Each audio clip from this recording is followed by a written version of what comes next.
All right, so let's get going. Good morning to everyone. I know a lot of people are going to be watching the recording of this, but from those who are here live, welcome and good morning.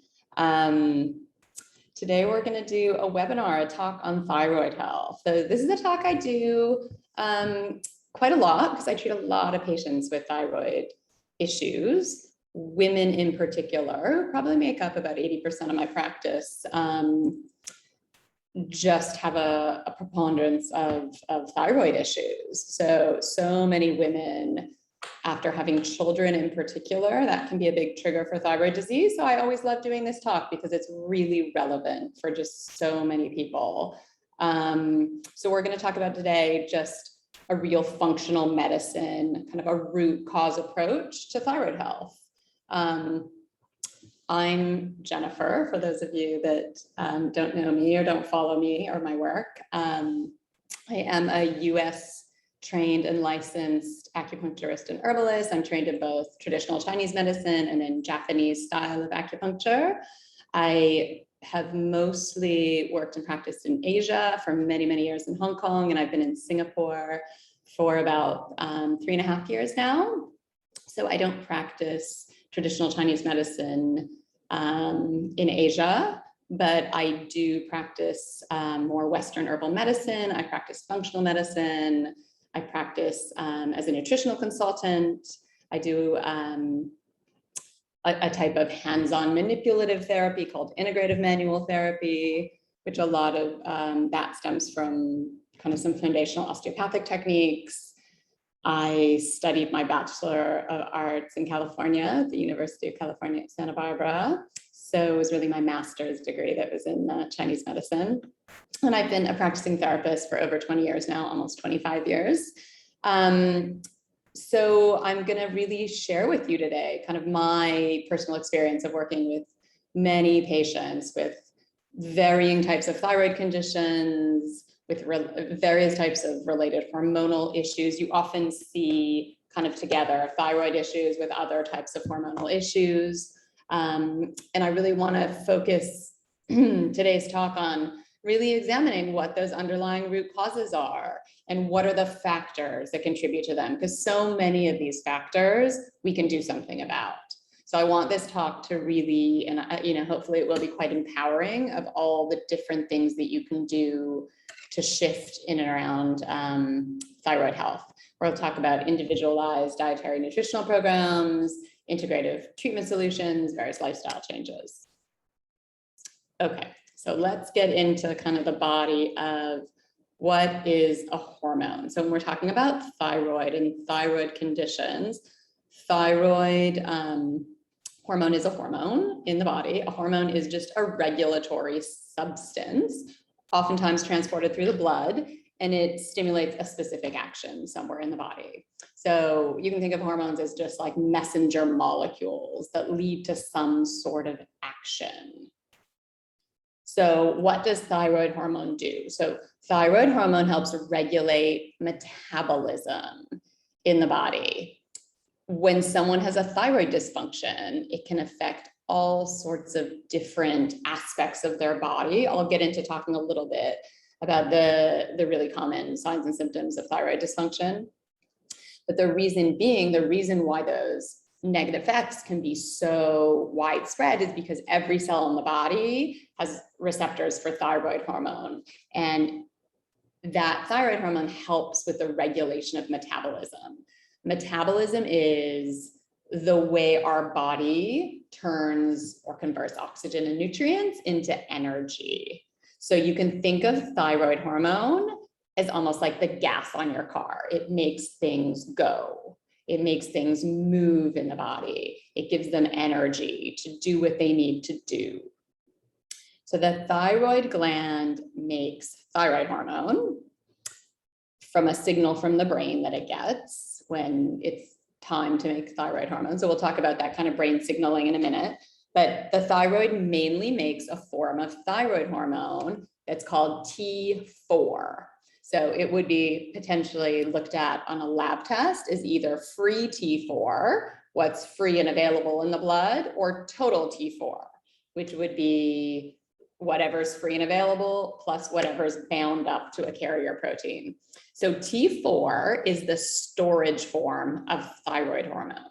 In order for thyroid hormone to have its function in the body, it needs to be converted. T4 needs to be converted into T3, which is the active form of thyroid hormone.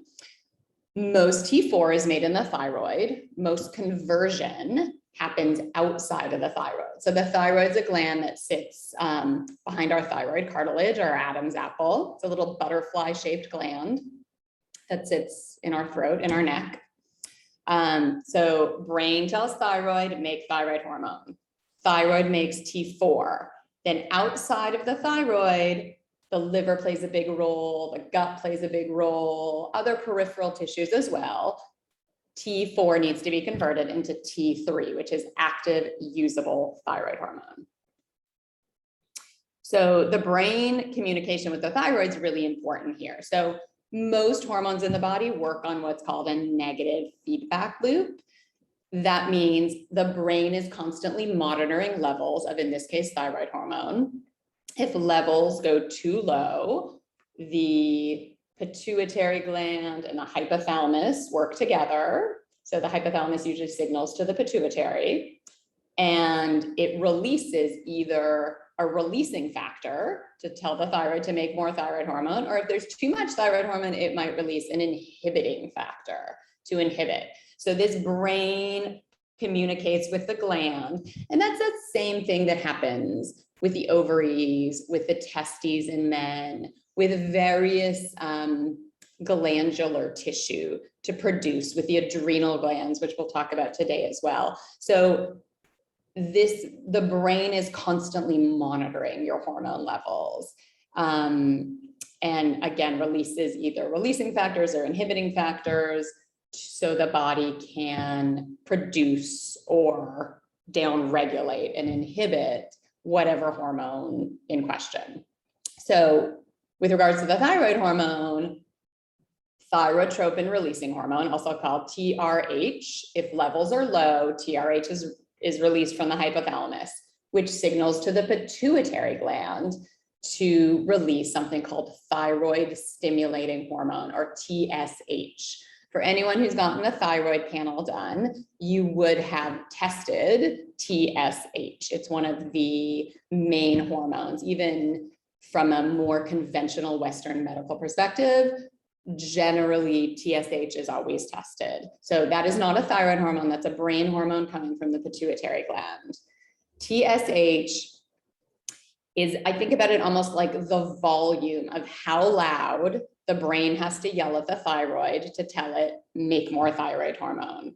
So if we don't have enough thyroid hormone, TSH might have to yell really loudly. That volume might be switched all the way up, and you might have an elevated TSH. So people who have hypothyroidism, not enough thyroid hormone, oftentimes will have a high TSH because the brain is like shouting at the thyroid to tell it to make more thyroid hormone.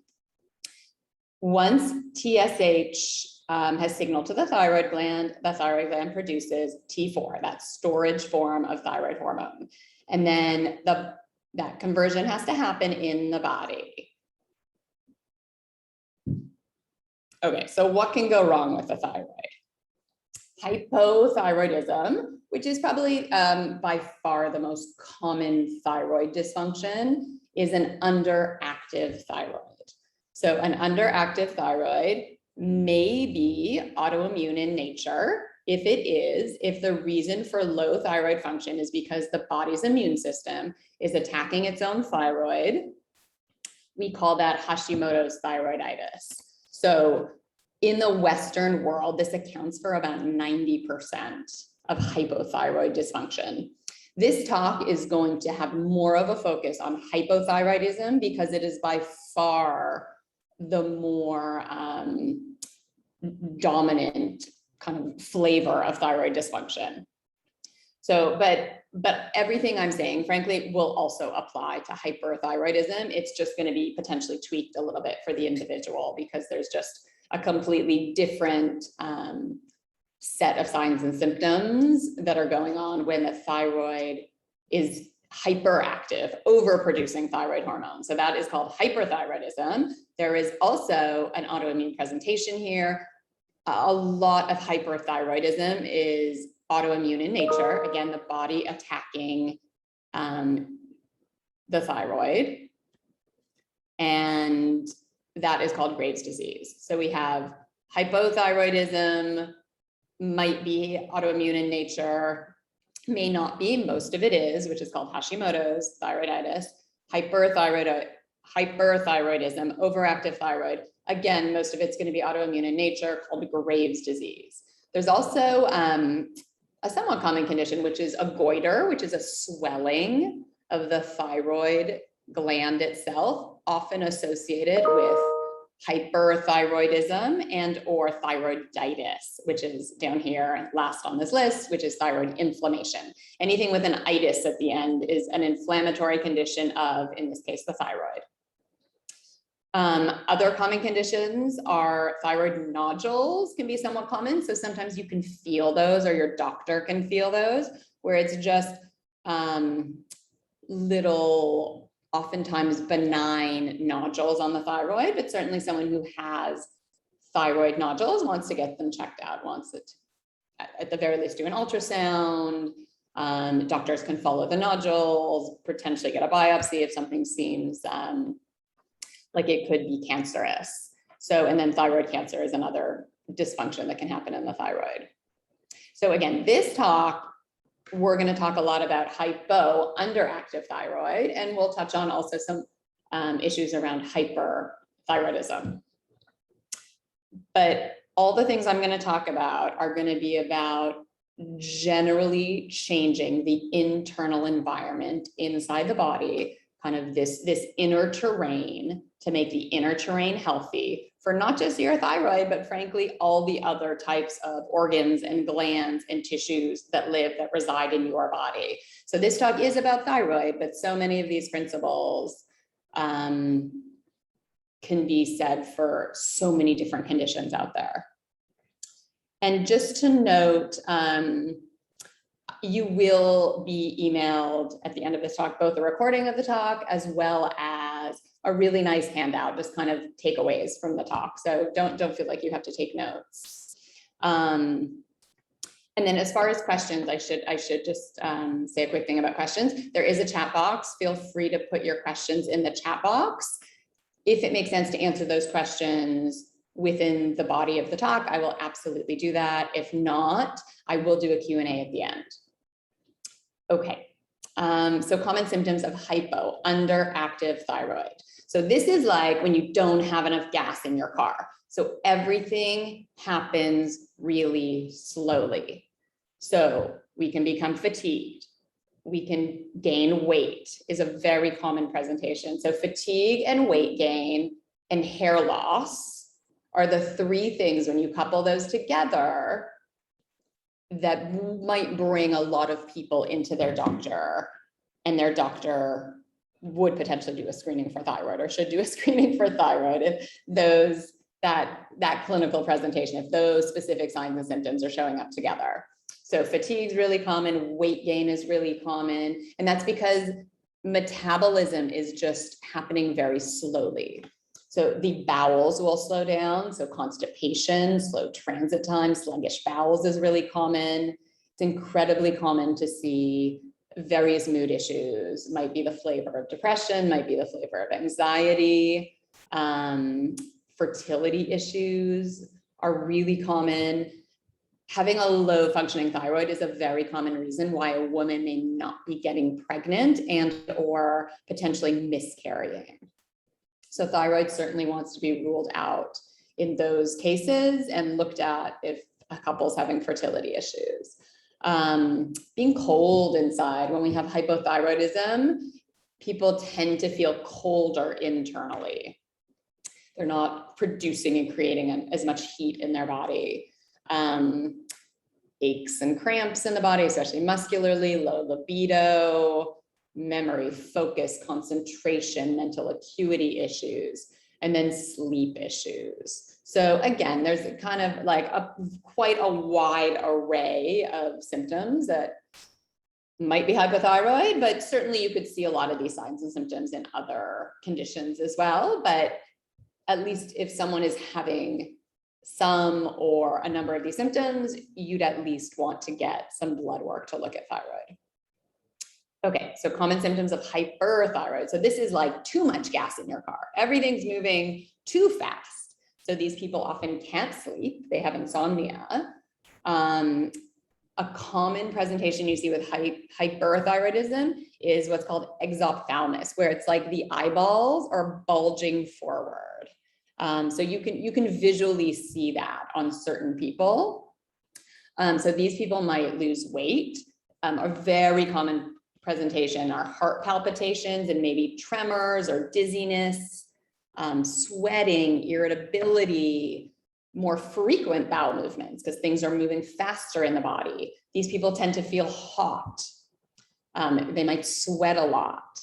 And you can also see menstrual issues, fertility issues, memory, focus, concentration, mental acuity issues. So there are two ends of the spectrum. Too little thyroid hormone's not good, too much thyroid hormone's not good. We need thyroid hormone to be in kind of a good range, not too little, not too much. Okay, so there's two main treatment models when we think about thyroid hormone issues or thyroid issues.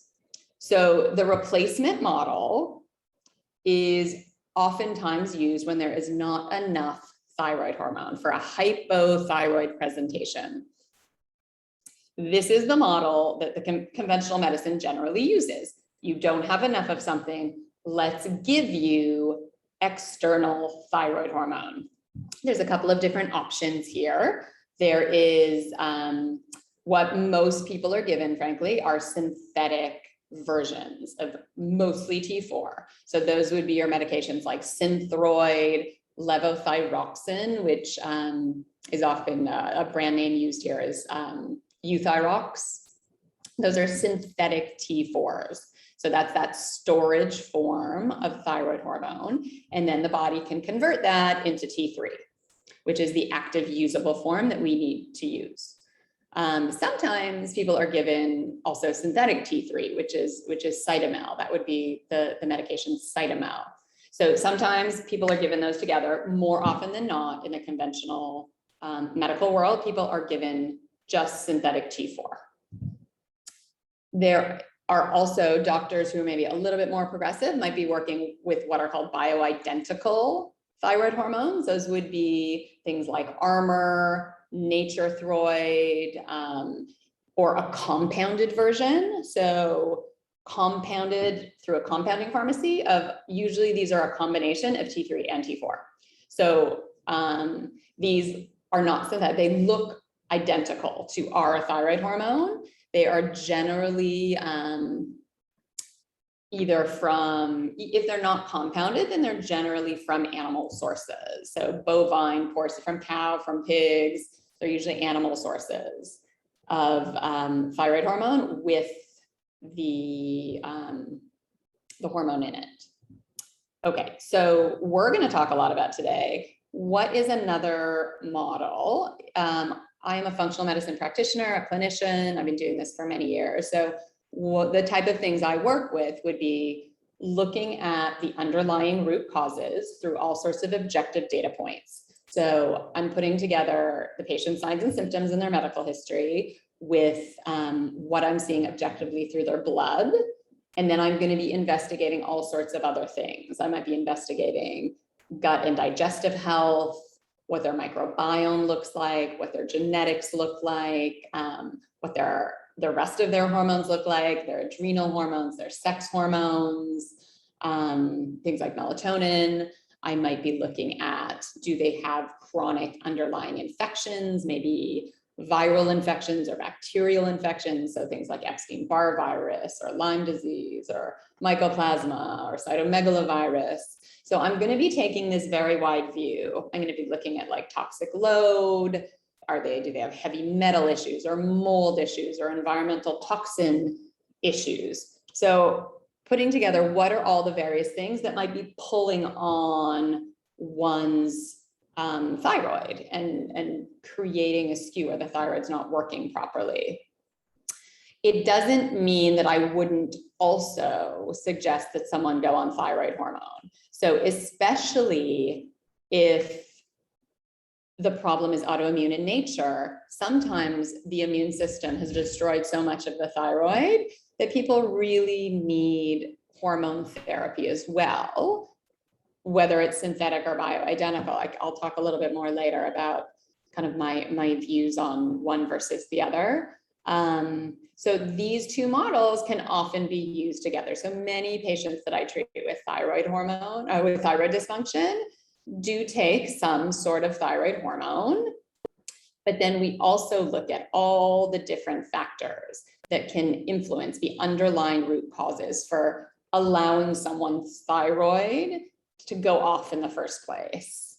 And if we're talking about the autoimmune version, that allowed someone to fall into an autoimmune disease. So for me, the reason why it's so important to know whether someone has hypothyroid from an autoimmune perspective is because in one version, if it's hypothyroidism, low thyroid hormone without being from an autoimmune source, the treatment for someone like me might be quite different than if someone's immune system is attacking their own thyroid. And that is kind of the source of low thyroid hormone. So a functional medicine model is going to look at all the underlying root causes, looking through all the various lab tests I talked about, looking at what's going on with biochemistry and physiology, looking at what's going on structurally with the pieces of anatomy in the body, thinking about what's going on energetically. Does the person have issues like emotional issues, thought pattern issues, stress? We have all sorts of energetic systems in the body, things like the meridian systems from Chinese medicine and the chakra systems. Are there imbalances there? And then looking at diet and lifestyle practices, which is, I can't overstate how important these are. So got to get your diet right, got to get your sleep right, got to get your movement right, and got to get your stress management right. So we'll talk about a lot of those pieces today. Okay, so let's get right into what are the 5 most common underlying root causes or contributors leading to thyroid imbalances within this functional medicine model. So these are the things when I'm putting together a clinical picture that I want to get a sense of. Does someone have, 1, 2, 3, 4, all 5 of these things that we need to tackle? These patterns are not mutually exclusive. You can absolutely have any combination, and you could potentially have all 5 of these problems that might be driving some of your thyroid dysfunction. Okay, so we're going to look at immune dysregulation and chronic inflammation. We're going to look at gut and digestive issues. We're going to look at blood sugar and insulin issues. We're going to look at HPA axis, adrenal kind of stress hormone issues. And we're going to look at detoxification problems with your detox systems, in particular your liver and gallbladder. Okay, so we already know when we're thinking about immune dysregulation driving thyroid dysfunction, we already know that about 90% of hypothyroid in the developed world is autoimmune in nature. So that is a huge amount. So generally, if someone comes in, and a lot of people who have hypothyroidism, frankly, don't know whether their condition is autoimmune in nature. So we need to test antibodies to know if that's the case, but that's always going to be my first question to someone is, do you know if your hypothyroid or hyperthyroid condition is autoimmune in nature? So immune dysregulation, when the body starts attacking itself, sometimes that attack can be against the thyroid, and we can end up with either Hashimoto's or Graves' disease. And what's really common when someone starts to have an autoimmune disease against one of their glands or one of their endocrine organs, you can often see that you can have multiple autoimmune disorders. So it's when the immune system becomes dysregulated, oftentimes people have more than one autoimmune disease. So we want to really focus on and regulate around the immune system to help someone who has a thyroid condition that might be autoimmune in nature. We also, so inflammation, it's normal to have inflammation. It's a normal physiologic response in the body that can be triggered by an irritant. If we cut ourselves, if I were to cut my arm, it would get red and inflamed, and I have all sorts of, white blood cells and immune cells flowing into the area, which would make it swollen. And that would help my body heal, because I would have had an insult from things from the outside world can get into my body when there's a cut. Acute inflammation is great. It helps us. We just don't love it when inflammation becomes chronic in nature, which is the case for so many people. Chronic inflammation can drive all sorts of issues that might affect thyroid. It can affect our brain. It can affect the way the pituitary gland is signaling to the thyroid. It can affect the receptors, like the docking stations on the cells that thyroid hormone have to bind to exert their effect on a cell. It can create what's called an underconversion issue, is when that storage form of T4 can't get converted properly to T3. So there's so many different ways that chronic inflammation can negatively affect the thyroid.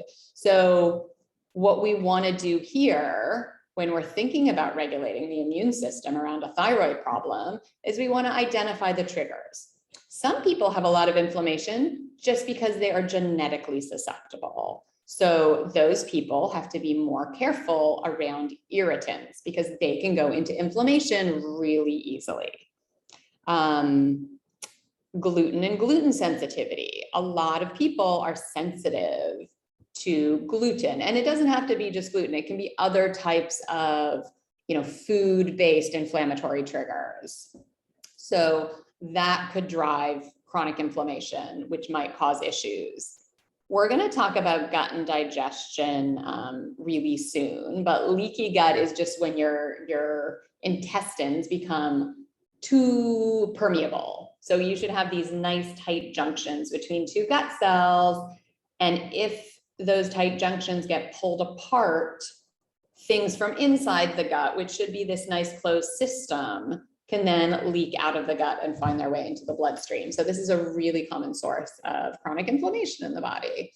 We also know from really good research coming out of Alessio Fasana's lab at Harvard that you don't have an autoimmune disease where the body is attacking itself without having some degree of a leaky gut. So those really go together.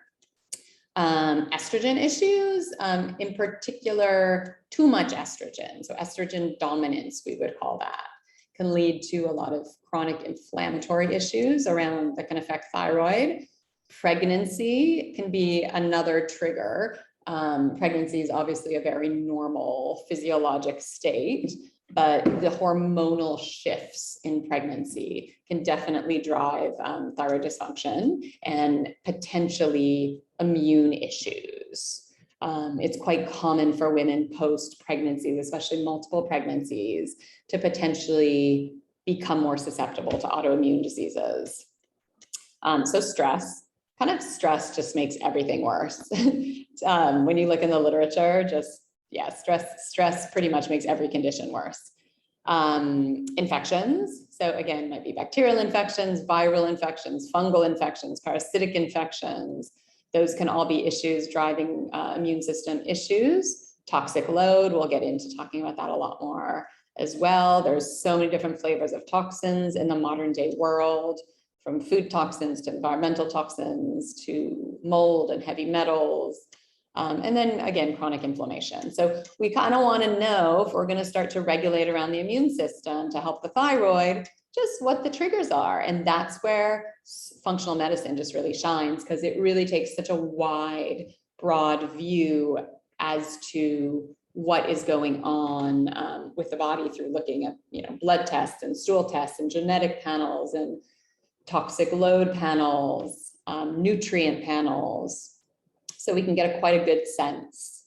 And we generally want to think about balancing. There's different arms of the immune system. So through supplementation, through diet, through lifestyle changes, we can start to balance the various arms of the immune system, and shift the body away from being in this constant aggressive autoimmune attack mode. We also want to, there's all sorts of regulatory parts of the immune system. So we want to support those. So making sure your vitamin D levels are right, probiotics, like there's just certain compounds and certain nutrients in our body that are very immunoregulatory. That again, we were thinking about just bringing balance to an immune system that may be out of balance when we're thinking about thyroid dysfunction. Okay, so let's get into gut a little bit more. So the second underlying root cause, which I alluded to a little bit in the last slide, is gut and digestive dysfunction.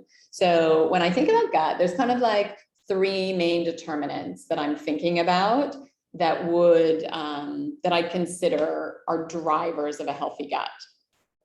One is the gut microbiome. So all those good, healthy gut bacteria that live in our gut flora. So it is this beautiful ecosystem with loads and loads of different beneficial microorganisms there. So there are about 100 trillion microorganisms in the gut. So about 10 times more bacterial cells in the body than human cells. So, you know, in a lot of ways, we're more bacteria than we are human cells. But about 70%, I mean, I've seen things up to 80% of our immune system resides in the gut. So if we have any chance of getting our immune system right, we have to get our gut right. Those two are just like so closely intertwined. So there's some really beautiful tests that we can do to look at the gut microbiome. I really like the GI map test, and I really like the GI 360 by Doctors Data or Labrix. So those are really great tests to get a good sense of what's going on with a good healthy gut flora. Those tests also will tell us, is there an overgrowth of bacteria or yeast or fungus or parasites? There's a handful of bugs that should never be in the gut. So those might be things like Salmonella or Giardia or lots of different types of E. coli, C. difficile, like those are never meant to be there. But then there's a whole other category of bacteria that will be called commensal or opportunistic bacteria that do live there. They're part of the gut ecosystem, but we just don't want them overgrown. So I think of those as like the weeds in the garden. It's okay to have some weeds in the garden, but if those weeds in the garden start proliferating and overgrowing and taking over the space where the healthy plants and flowers should be, so we have this, you know, optimal diversity within the gut, then that becomes a problem. So we want to look at infections and overgrowths, and we want to look at, again, this barrier system. The gut, you can almost think of it as a separate entity from the rest of the body. As we take in our fats, carbohydrates, and proteins, as those get broken down, absolutely, there's nutrient exchange that happens, a lot of that through diffusion in the small intestines. But generally, we want the gut cells to have these nice tight junctions between them. We don't want the gut to be hyperpermeable, where you have these little micro tears in the gut lining. So making sure we don't have intestinal permeability is really important. It's very important from an autoimmune perspective, because again, out of Alessio Fasano's lab, we know you don't have an autoimmune condition unless you have leaky gut.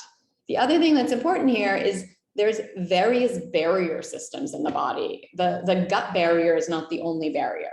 We have a blood-brain barrier separating our brain from the rest of the body, and it shouldn't be that anything and everything can get into the brain. You have this very selectively permeable membrane. Only certain things can find their way through.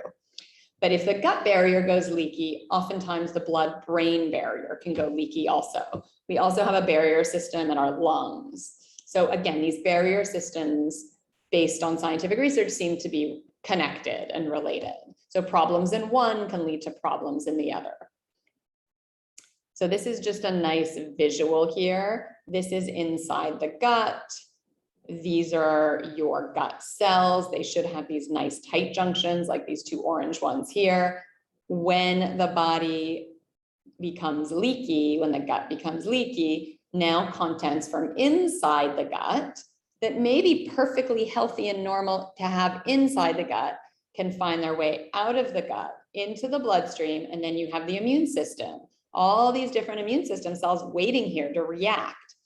And these things that are coming out of the gut are oftentimes considered to be like a foreign invader into the bloodstream. They shouldn't be there. And so the immune system reacts to that and will mount a defense. That's how we end up with our food intolerances. That's how we can end up with various issues. Okay, so we know that leaky gut and inflammation are both linked to autoimmune disease. Part of why gut health is so important to thyroid is because the conversion of T4 into the active thyroid hormone of T3, which is what we need, that's the gas in our car, relies on a healthy gut. A lot of that conversion happens in the gut.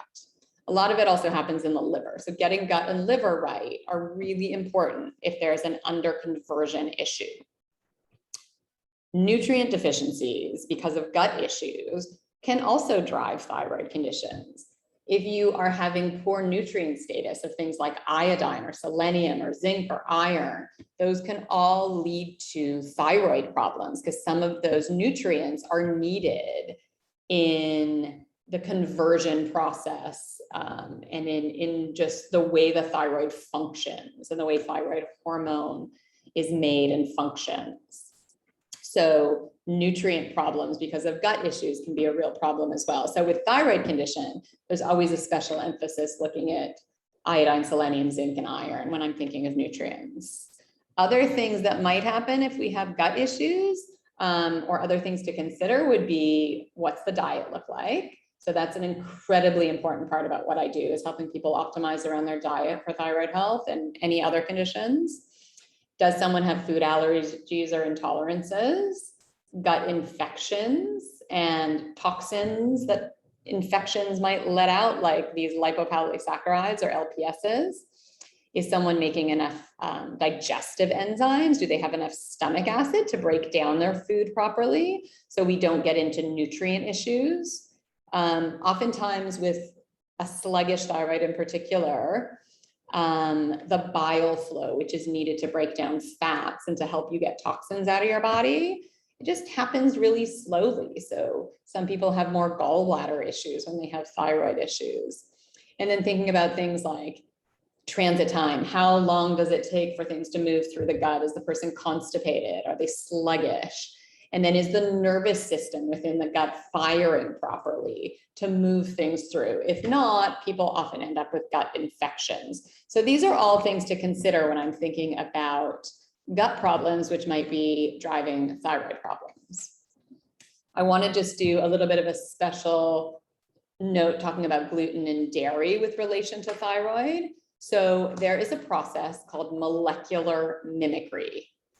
And it happens to be that certain protein sequences in the thyroid look very similar to certain protein sequences in gluten.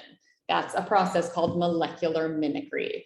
So sometimes when the body, if gluten finds its way out of the gut because the gut is leaky and permeable, if those sequences find their way into the bloodstream, if the immune system mounts a defense against those protein sequences in gluten, because some of those protein sequences are very similar to different protein sequences in the thyroid, the body can then start attacking its thyroid. So I will generally say, especially for autoimmune thyroid conditions, those people should just very happily embrace a life without gluten. Dairy, you can see this. It's not as well documented as it is with gluten. So, but definitely a lot of people who have can't eat gluten because it will increase the attack on the thyroid gland. The same can be said for dairy. So, you know, dairy is a little bit more gray than gluten is, but we definitely want to be taking people off of gluten, especially when there's an autoimmune version of a thyroid problem, and probably off of dairy too initially, and then maybe playing around with dairy a little bit once you get a better sense and once the gut looks better, and seeing if people really do have that issue with dairy. We can also look at kind of the genetics around gluten and dairy for people. That's something I look at as well. So there's really sound research kind of identifying this connection between thyroid, autoimmune presentations of thyroid, and gluten issues around this process called molecular mimicry.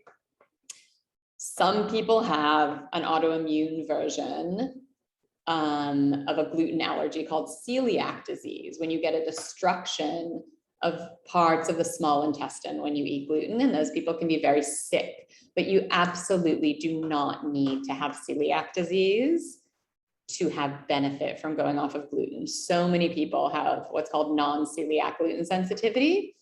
And then immune responses to gluten can last a very, very long time. So up to 6 months. So when you're trying to regulate around someone's immune system, I will almost always take out gluten. I just find people get better so much faster. Their gut gets better, their immune system regulates better. Gluten tends to just have more of a negative effect, in my opinion, than a lot of other food proteins do. And gluten sensitivity testing, I mean, there are tests on the stool test I run. We can look at how the inside of the gut is reacting to some of the gluten proteins. There's some amazing testing out of the US by Cyrex Labs, where you look at there's lots of different proteins in gluten that someone can react to. Oftentimes in Singapore, we're just looking at a couple, like some of the gliadin proteins, but there really are a lot more potential reactions. And then there's a lot of cross-reactive foods, things like corn and soy and dairy. A lot of people, and oats, frankly, oats are a big one. A lot of people who have gluten issues and thyroid issues just are better off going without those foods. The gold standard to know if you have a reactivity to something is generally elimination provocation, where you take something out and then you bring it back in. But again, I'd say for any of those autoimmune thyroid patients, I would just kind of start to happily embrace a life without gluten. It will slow down the attack of the immune system attacking your thyroid. It's a very easy nutritional strategy to implement. Okay, so let's get into blood sugar and blood sugar dysregulation and insulin issues. So insulin is what brings glucose into the cell to use as energy. So it's like the lock that unlocks the door so glucose can get into our cell. Sometimes the cells, it's like the key doesn't fit. The body can become resistant to insulin. And so then you end up with all this glucose outside of your cells. So this is when we end up with our type 2 diabetes type issues and insulin resistance issues. What a lot of people have, even if they don't have insulin resistance or type 2 diabetes, is they have what's called dysglycemia.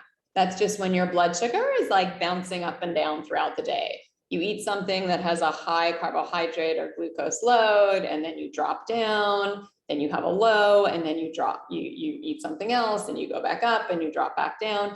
So this chronically fluctuating highs and lows in blood sugar, blood glucose levels, they're a major stressor for the body. And they can definitely lead to insulin resistance and insulin issues. So we generally want to, through diet, just balance off blood sugar. So I shift people towards carbohydrates that just take you up a lot slower and bring you down a lot slower.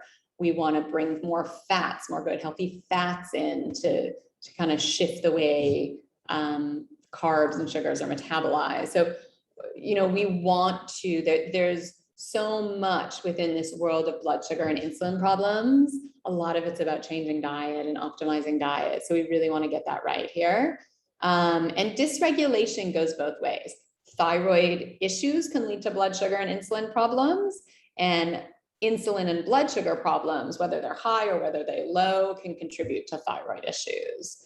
So there's a number of different mechanisms there, but just to know, balancing blood sugar and insulin is really important. And we need to monitor those. Very easy to monitor in blood. So getting a fasting glucose. So after an overnight fast, do your glucose levels drop to optimal levels? Getting fasting insulin after an overnight fast, do your insulin levels drop, or your insulin or glucose levels too high?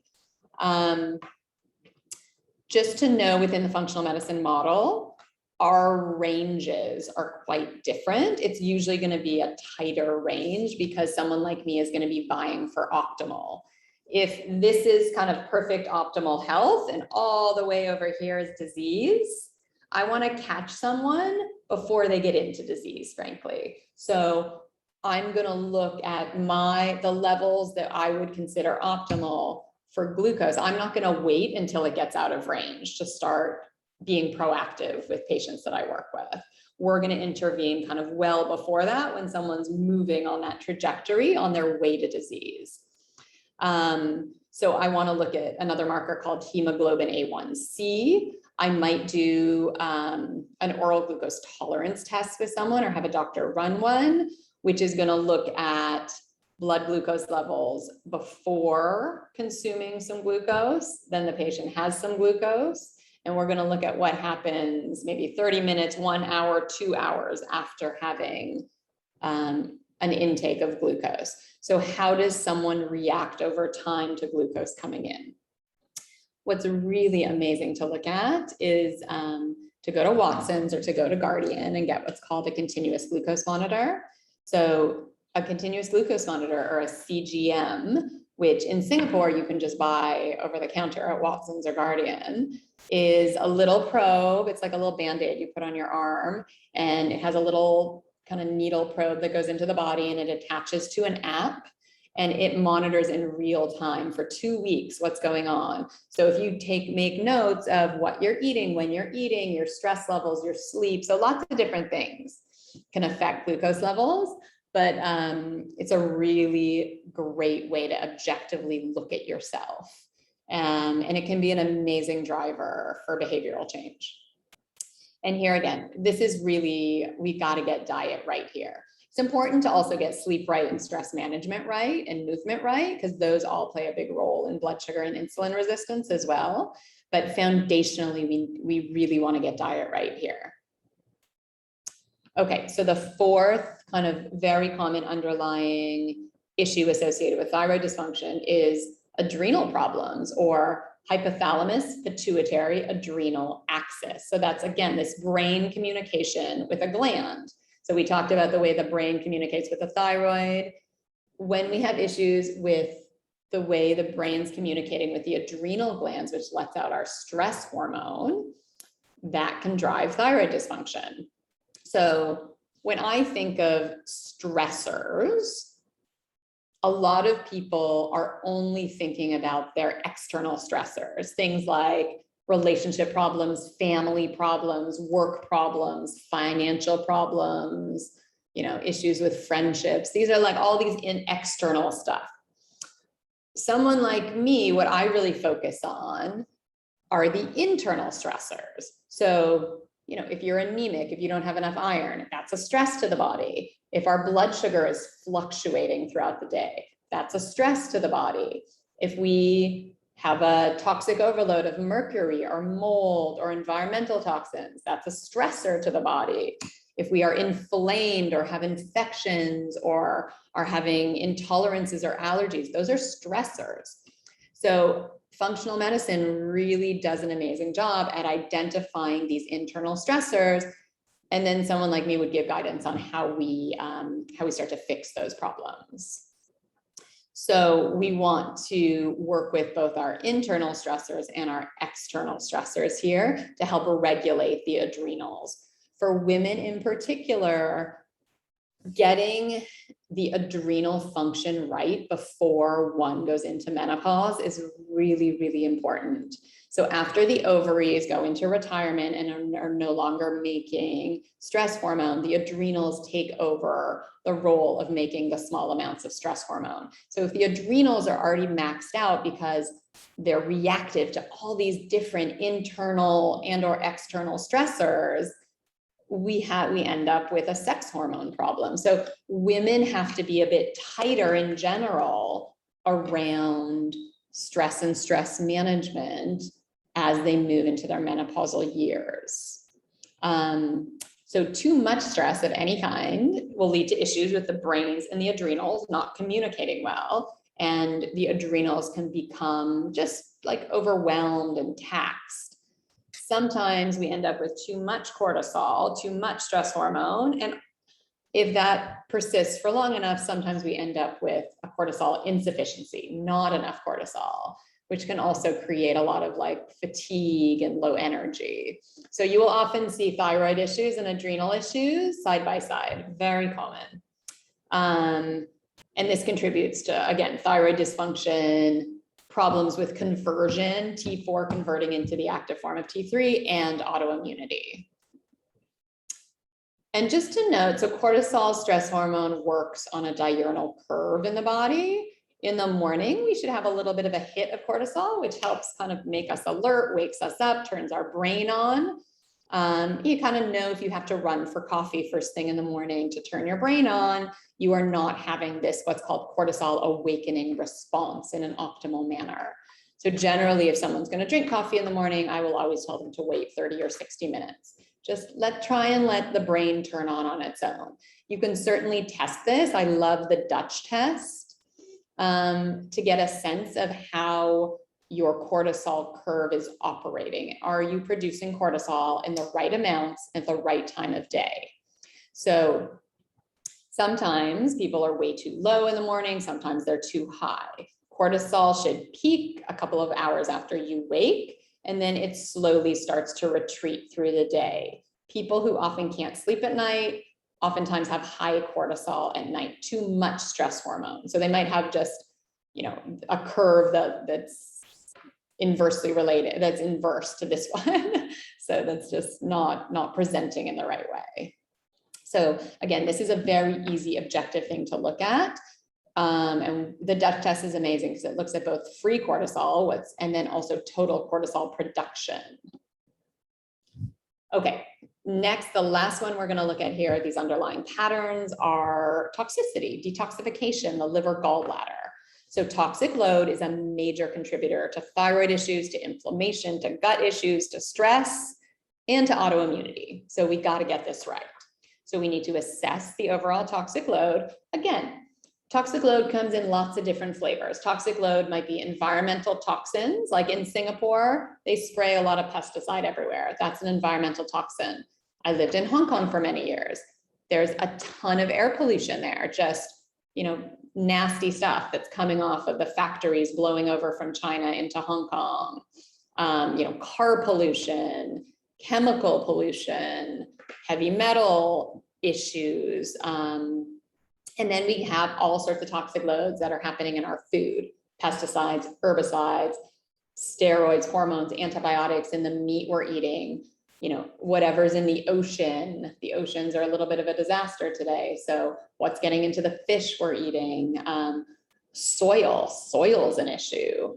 Soil's an issue, and environmental toxins. So it's not like cutting out meat is necessarily the answer. If we're going to eat meat, we want to eat meat from good, clean sources. And then same with veggies. If you're going to be, more plant-based, more vegetable-based, you've got to eat organic. You don't want to be eating like nasty chemicals and pesticides and things like glyphosate. And there's a ton of chemicals that disrupt the whole endocrine hormonal system. So, and plastics would be included in that category, plus a lot of environmental toxins and pesticides from foods we eat.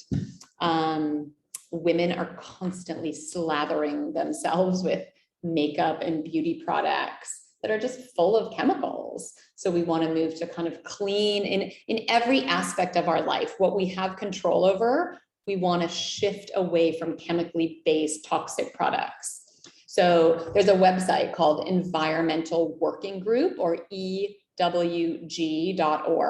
that rates products. So that is a fantastic website to start to check out, like, put in the makeup you're using, put in the body products you're using, and see what ratings they get. And if they get a poor rating, you want to change to products. That also goes for cleaning products in our home. We have control over the food we put into our mouth, what we put on our body, and the chemicals we bring into our home. We can certainly clean the air within our home by using things like good quality air purifiers, by getting plants can help clean the air. Singapore has a major mold issue. These kind of hot, humid, tropical climates, mold is a big issue. So there's some really great people in Singapore who are doing assessments of your home to tell you if you have a mold issue, and then they talk you through how to clean it up in more non-toxic ways. They can do it for you, or they can teach you or your helper how to do it. But mold and the toxins that mold let out, called mycotoxins, are a major issue in Singapore. So getting assessed for that is amazing. There's a great urine test I work with that can give you an indication if you think that's a problem. So again, just there's lots of different ways to assess toxic load. The liver, just like the gut, is a big player in that conversion of T4 to T3, from that storage form of thyroid hormone into active thyroid hormone. It is also involved in clearing excess hormone from the body. So the liver plays a really important role in hormonal detox, as well as, from a thyroid perspective, from a conversion. So oftentimes when I clean up someone's gut and clean up someone's liver and their detox capability, thyroid function looks much better. And sometimes medication needs to be adjusted accordingly if that person's on medication, just because they can convert better and they can clear better. And hypothyroidism, I think I mentioned this before, also decreases the flow of bile. So it's harder to eliminate toxins when the thyroid's not working properly. So making sure the gallbladder is supported properly for thyroid patients is really important. This is a nice slide just looking at the various compounds that we need to help us with the different stages of elimination, with detoxification and then elimination. So toxin comes into the liver, that toxin needs to be pulled apart, and it gets pulled apart to component parts that are oftentimes more reactive and more volatile than the initial toxin that came in. In order for this first pulling apart phase to happen, this phase 1, we need vitamins and minerals to drive this process. We need B vitamins, we need our fat soluble vitamins, our vitamin A, vitamin D, vitamin K, vitamin E, we need antioxidants, we need glutathione. So these things are really important. So in order to upregulate, besides supplementing, which oftentimes is indicated, we want to eat lots of good healthy veggies, a little bit of organic fruits, root veggies, like things that are rich in these minerals. It is hard today, frankly, to get enough minerals that we need from food, mainly because there's such a depletion problem in our soils. So oftentimes people do have to supplement. So, we can look objectively through a functional medicine lens as to if someone is deficient, and if they are, we might supplement with some of these things. Usually what I want to support first before I support phase 1 is phase 2. Phase 2 is we have all these broken down parts of toxins. We want to package them up nicely so they can be then eliminated. So into these nice safe packages. What's needed here are amino acids and sulfur. So protein is really important here. And then your sulfur type vegetables like onions, garlic, leeks, shallots. So yeah, protein is really important. Okay, sorry, I've got something coming up here on my WhatsApp. Can you guys just chat into the chat box? Is everything still recording? Can everyone hear me okay? Yes, okay, perfect. Sorry. I just had a message up that I wasn't sure about. Sorry, let me just close my calendar down. Okay, perfect. So that's phase 1 into phase 2. So I will oftentimes support phase 2 first before I upregulate more pulling apart of toxins. I want to make sure people can package things up nicely. So I may use some products that are specific for upregulating phase 2. And broccoli sprout extract is really great here, as is a product I love called P2 Detox by MediHerb.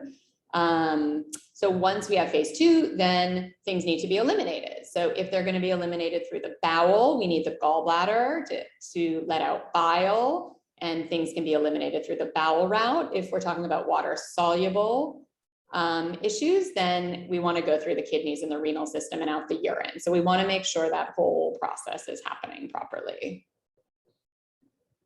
Okay, so those were the 5 main underlying root causes. So we talked about immune issues, inflammation, we talked about gut, we talked about blood sugar and insulin, we talked about HPA axis and stress, and we talked about toxic load and getting detox right. So what contributes to these? How do we end up with these issues? It's really modern day lifestyle. So things like a poor diet, people are eating too much refined and processed food, too many preservatives, too many additives, too many potentially inflammatory foods. And those might vary from person to person. You know, certainly processed refined sugar, gluten's a big one here. Dairy can be inflammatory, but also for some people do great with dairy. So there's some foods that are not, you know, it's not like all foods are bad for everybody, but there's certain things that most people need to change that foundation, and then it becomes more nuanced and individualized. Inflammatory foods are also going to include poor quality foods, things with hormones, steroids, antibiotics, pesticides, herbicides. So gut infections are an issue. We talked about that already. Toxic exposure is another issue. Eating foods which you're allergic to, intolerant to, or cannot digest can drive so many of those problems. Stress, lack of sleep, so not enough sleep, and lack of movement or exercise. So again, these are just a lot of these things that contribute to, but the good news here is we have solutions for these things. We can optimize around these within this functional medicine model. So, you know, I think that should feel really good for people to know that there are resources and answers out there. Okay, so other things are just, you know, the overuse of certain medications, the overuse of drugs, the overuse or over intake of alcohol, the overuse of antibiotics. For some people, vaccinations can be triggers. Too much steroids can be triggers for a lot of people. Oral contraceptive is a big one. I mean, I try and get most women off of oral contraceptive just because it causes so many problems hormonally, but there's not great answers out there for girls and women. So, but again, that's probably a topic for a whole other talk. So I will do a talk at some point soon on just overall female hormonal health and chronic use of antacids. So these are all just modern day, very common, very typical things that happen in people's lives that we can fix and optimize around. So let's get a little bit into, when I'm thinking about a thyroid panel, I talked about there's conventional lab ranges. So let's look at TSH. So the TSH lab range is most labs, every lab is slightly different, but most lab ranges, it falls between 0.5 and 5. Functional medicine ranges, when we're thinking about optimal ranges, I generally want TSH falling between 1 and 2. So very different. So someone who has a TSH of 4 coming to see me, I would say the volume of your brain yelling at your thyroid is yelling at it a little bit too loudly. We want to try and make your thyroid more receptive to that pituitary brain hormone talking to the thyroid.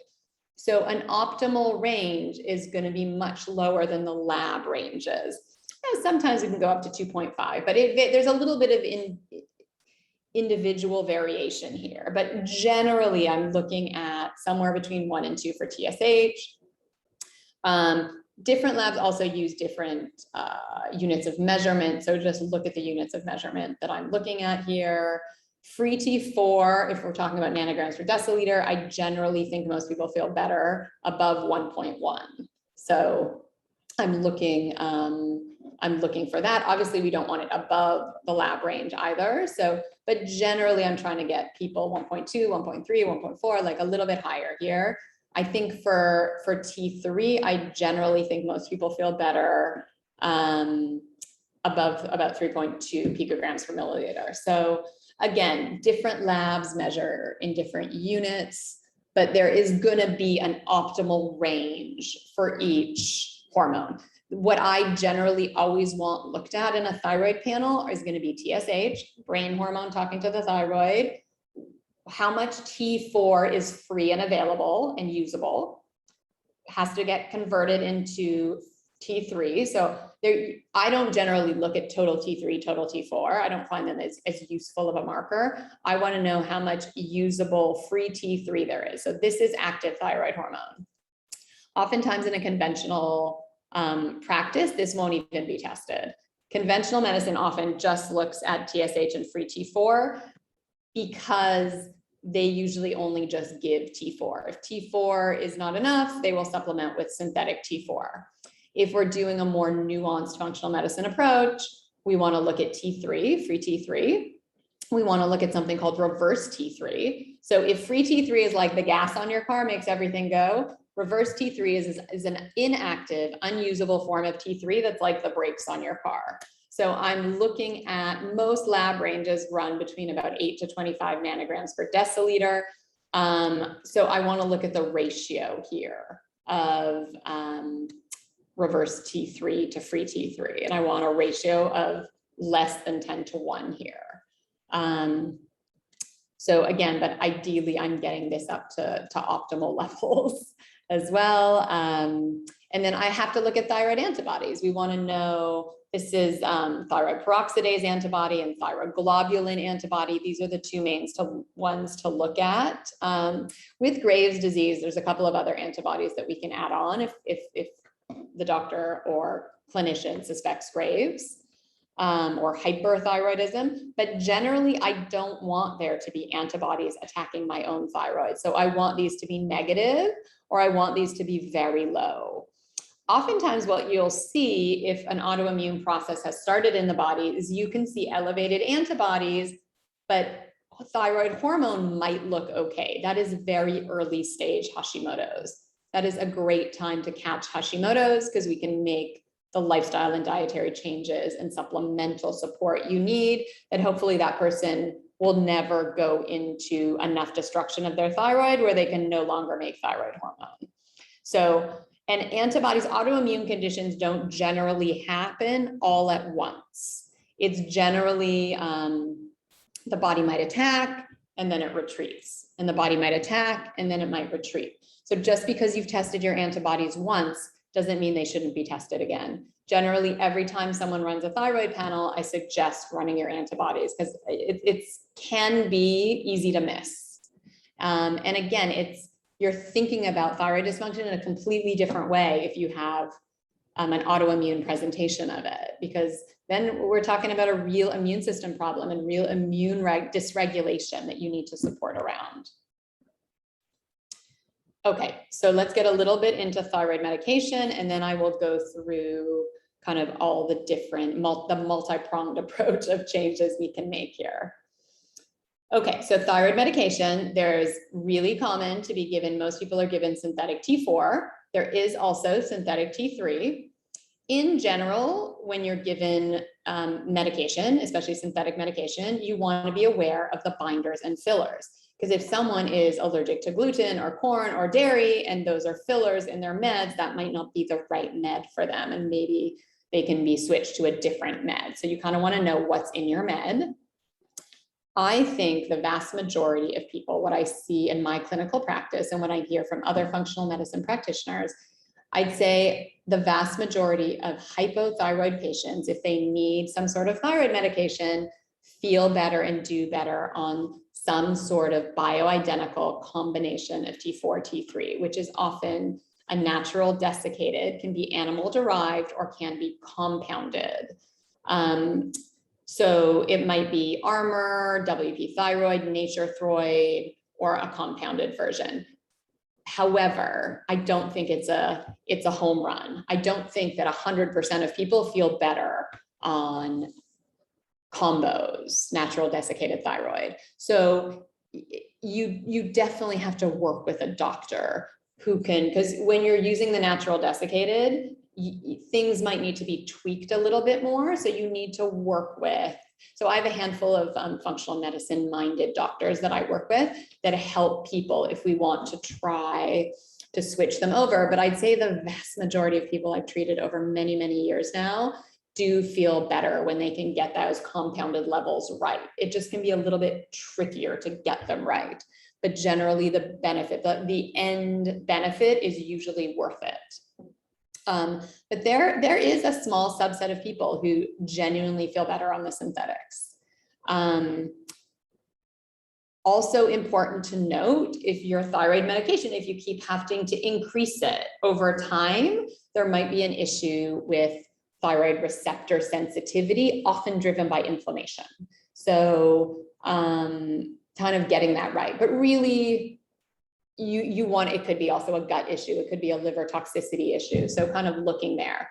And then people who have very borderline, either just have antibodies raised, but thyroid hormone looks okay, or very borderline levels of subclinical presentations within their thyroid, often those patients do great on like herbal thyroid support, on making sure you get their zinc and their selenium, their iodine, their iron, getting those nutrients. There are also some supplements that are glandulars without hormone that I've used, not in Singapore, but in other countries I've worked in, that can be really effective. So oftentimes it's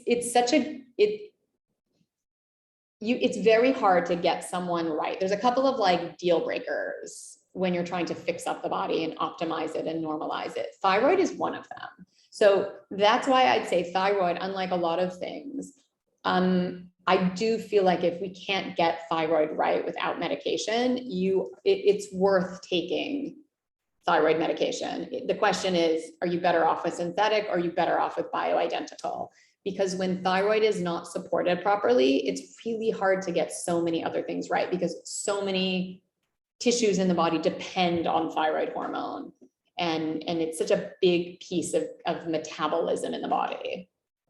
So understanding what medication is right for you is really important, and finding practitioners and doctors that can work with you to find kind of your optimal medication supplementation program is just like life-changing for a lot of people. Okay, so when we're trying to determine root cause, there's all sorts of different functional medicine tests we might look at. I would always start with basic blood work. I would almost always run some sort of an advanced stool analysis. Again, I like both the GI map. I usually add zonulin onto that. And I really like Doctor's Data GI 360. Both of those are great. I might be looking at bacterial overgrowth in the small intestine, which is done through a breath test. I might be looking at nutrient testing. Some of that's through urine, some of it's through blood. I might be looking at food intolerances or allergy testing. I might be running urine tests to look at some of the detox pathways. I might be doing, I talked about the Dutch test a lot when I was talking about stress hormone and sex hormone.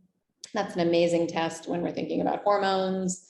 The good thing about thyroid is very easily tested in blood, so it doesn't have to be expensive. You don't have to do some of these, more specific objective tests to just know if your thyroid's off. It can be done very easily and frankly quite cheaply if someone does just suspect they have a thyroid problem. A DNA analysis is important. Looking at heavy metals and looking at other environmental toxins. So there's a lot of panels out there in the toxic load realm. And then testing for things like mold and mycotoxin, again, quite important in Singapore. Okay, so what do we do about all this? So let's talk a little bit now about what I would consider quite a multi-pronged approach to fix these problems. I've said it a number of times already, you've got to get the diet right. Diet and nutrition is like the foundation of your house. It's very hard to build a good house if you don't have a good solid foundation. So most of us eat multiple times a day, every day. Diet matters more than most people can ever imagine. So getting this right is super important. So in general, we want to focus on a whole food, real food, nutrient dense diet. Nutrient dense means eating a diet that's full of like vitamins and minerals and antioxidants. So and you generally, to maximize nutrient density, you need that food to be grown in like good nutrient rich soil. We want to eliminate inflammatory foods. We want to eliminate toxic foods. We want to avoid processed refined sugars, grains, and oils. So most people are using refined vegetable oils to cook, things like canola and sunflower and safflower, corn oil, peanut oil, rice bran oil, like all those oils are they're inflammatory, and they drive inflammatory processes in the body. So we want to avoid them. We want to use good, healthy fats and oils like organic extra virgin olive oil and cold pressed avocado oil, organic coconut oil. So those are going to be our better oils and fats. Also things like, if someone can tolerate dairy, butter is amazing, grass-fed, organic butter, ghee, if they have a problem with lactose, could be amazing. There are some others like walnut oil, macadamia nut oil, but you want to stay away from the refined vegetable oils. They're really, really problematic. Getting someone's carbohydrate intake individualized. So a lot of that's going to depend on how they're looking blood sugar wise, how their gut's looking, and just, individualizing their carbohydrate intake. I want people to eat really good quality protein. Protein is super important for a lot of things in the body. So if someone wants to be vegetarian, then that's fine. Then we would just, adjust things accordingly when I would be working with them. Lots and lots and lots of plant food. So my optimal diet that I would want for most people would be mostly plant-based with a little bit of good quality animal protein and some good healthy carbs. So that would be where 2/3 of your plate are all sorts of multicolored veggies, mostly above ground veggies. So we want mostly veggies, a little bit of carb, a little bit of good quality protein. And I tend to prefer the non-grain carbs. So things like yam, sweet potato, things like taro root, lotus root, parsnip, beetroot, turnip, kind of all the carbs that mostly grow in the ground. They're good for the gut. They don't spike our blood sugar so much. They don't put us on this kind of like dysglycemic high and low throughout the day. And it can be a good source of energy. And I think most thyroid patients do well with eating some of these good quality carbohydrates. I'd say as a generalization, mostly I don't have thyroid patients do super low carb diets. It might be moderately low carb, but generally not a no carb diet. So again, so much of this is going to be just shifted to the individual and adapted to the individual person. Okay, detox. So we need to support the detox pathway. So we want to make sure the liver's supported, the gut's supported, the kidneys, the immune system. When the body's detox systems are not working properly, the skin is a detox organ. The body will start to push stuff out of the skin. So we know if we're seeing things like eczema or skin conditions, the first thing I think about is what's going on detox-wise with the body. The normal mechanisms of detox aren't working properly. You will often see skin issues. Skin issues can also be hormonal issues. They can be gut issues, but we want to think detox there.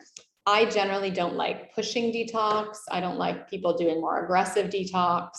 I think we can, for most people, they do much better, in my opinion, if you detox in a kind of slow and steady way. So if we support the body's own ability to do detox and let the body's processes do that.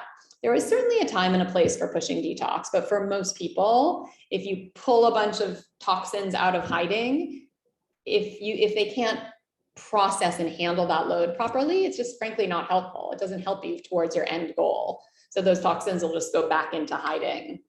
So for most people, when it comes to detox, like slow and steady. And generally, I'm always wanting to support that phase 2 first and making sure the person has enough kind of amino acids and proteins. I also might look at cleaning up the gut. That's super important. We talked about that a lot. I want to identify nutritional deficiencies and I want to support around those. I want to support any system that needs supporting. So maybe that's hormones, maybe that's lung and respiratory health, maybe that's brain health, maybe that's stress management, maybe that's blood sugar. So I want to cast a wide net, see what's needed for that person and support around all the systems that need supporting. So I also want to use an integrative treatment approach. So adding in whatever treatment I think that person needs. Sometimes that might be the manual therapy I do. Sometimes it might be dry needling. Sometimes I might be referring to psychotherapists. Sometimes I'm referring to other types of body work. Sometimes I feel like I need someone to give a good exercise program. So in adding in whatever integrative treatment solutions that person needs, also adding in whatever supplements or whatever herbs they need to help support around what they have going on. Making sure sleep and exercise are dialed in. Sleep is maybe up there neck and neck with diet. The body doesn't work properly when it doesn't get enough sleep. So we've got to get that dialed in. I love Matthew Walker's work, his book, Why We Sleep, and there's some amazing podcasts. On the notes I'll send out to you guys, I've listed one of my favorite podcasts. It's a 6-hour interview with him that just goes really in depth into all the reasons why we need to sleep. And what's fascinating is this science is really recent. It's quite new. So for so long, we didn't really know why sleep was so important, but we know quite well now why sleep is so important. So getting that right. So working with sleep hygiene and sleep hygiene strategies, getting stress management right. So many people live in a sympathetic kind of cortisol, stress hormone driven state all the time. And what happens a lot is I ask people like, oh, what do you do, to relax and to kind of calm down? And a lot of people say exercise. So exercise can be wonderful and it certainly can be parasympathetic, but it's not going to be parasympathetic if your exercise is a more intense exercise class. So that's going to get stress hormone going. So if someone is using exercise as they're relaxed, they can still absolutely do that, but then I want them to integrate something else in that really gets them into a parasympathetic mode. Maybe that's meditation, maybe that's mindfulness, maybe that's cooking, maybe that's gardening, maybe it's walking in nature. So again, there's so many different things that can get us into a parasympathetic mode, but you want your body to get into that mode every day, ideally. So it's wonderful to do something every day. So your body, your nervous system feels what it feels like to be in a rest and restore instead of more of this fight or flight sympathetic mode. So I work with people a lot on that.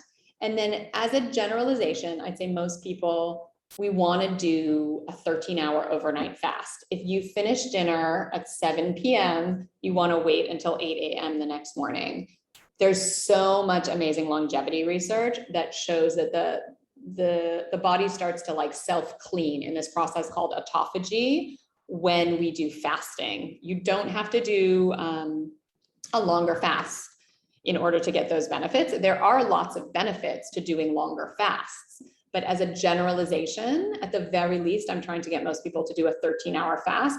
Most people need to eat earlier in the evening in order to achieve that. So kind of eating with your kids is really wonderful. Okay, so targeted and individualized supplement support. This is very individual. I've just written down here some of the things that I generally recommend for people, certainly making sure their omega-3 fatty acid levels are correct, maybe gut support. I'll often use things like probiotics or prebiotics, maybe digestive enzymes or HCl to get their stomach acid up. If they have infections, I might be doing like a killing phase different antimicrobials to kill bacteria or parasites. I'm doing this herbally generally because I'm an herbalist. Adding in whatever nutrients they're deficient in. So maybe that's vitamins, maybe that's minerals, maybe that's antioxidants, kind of adding in what they need here. Liver and gallbladder support, maybe phase 1 support, oftentimes phase 2 liver support, bile support, like getting the gallbladder supported properly, and whatever vitamins and minerals are needed to drive these processes, the cofactors. I oftentimes, especially with autoimmune thyroid, need to be thinking about how we help regulate the immune system.